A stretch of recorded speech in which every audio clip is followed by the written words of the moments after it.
Most new business owners fail because they misdiagnose their problems and they get stuck and paralyzed, not knowing what to do to move them forward. I speak to a lot of new business owners and it's always the same things that come up over and over. I always ask them these 3 questions, and at the end of it, it's very clear what the problem is and what they need to do to solve it. So the first thing I always ask is, what do you think is slowing down your business right now?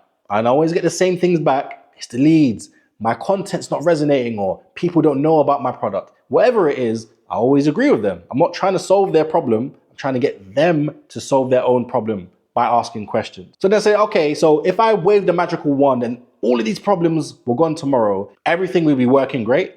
And the answer is usually always no. I would have to then get a salesperson on board. I would have to get someone to manage all my emails or something else, which tells me something very important. Most business owners don't have one problem. They have a bunch of problems that they haven't properly diagnosed yet. So then I asked them, so when you mentioned that this was the problem, I'm curious, what have you actually done to try and solve it? Not what you've thought about, not what you've researched. What have you actually done? And this sometimes gets a bit uncomfortable because they can then see that they haven't actually done anything or haven't done enough to actually solve the problem.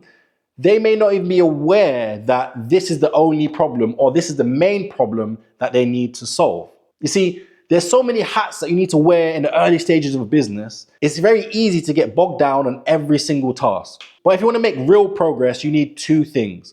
Number 1 is clarity on the problem. Number 2, an honest conversation with yourself as to whether you're putting enough enthusiasm and actions to solve that problem. If you get these 2 things right, I'll promise you, most of these things will disappear and your business will start progressing forward more quickly.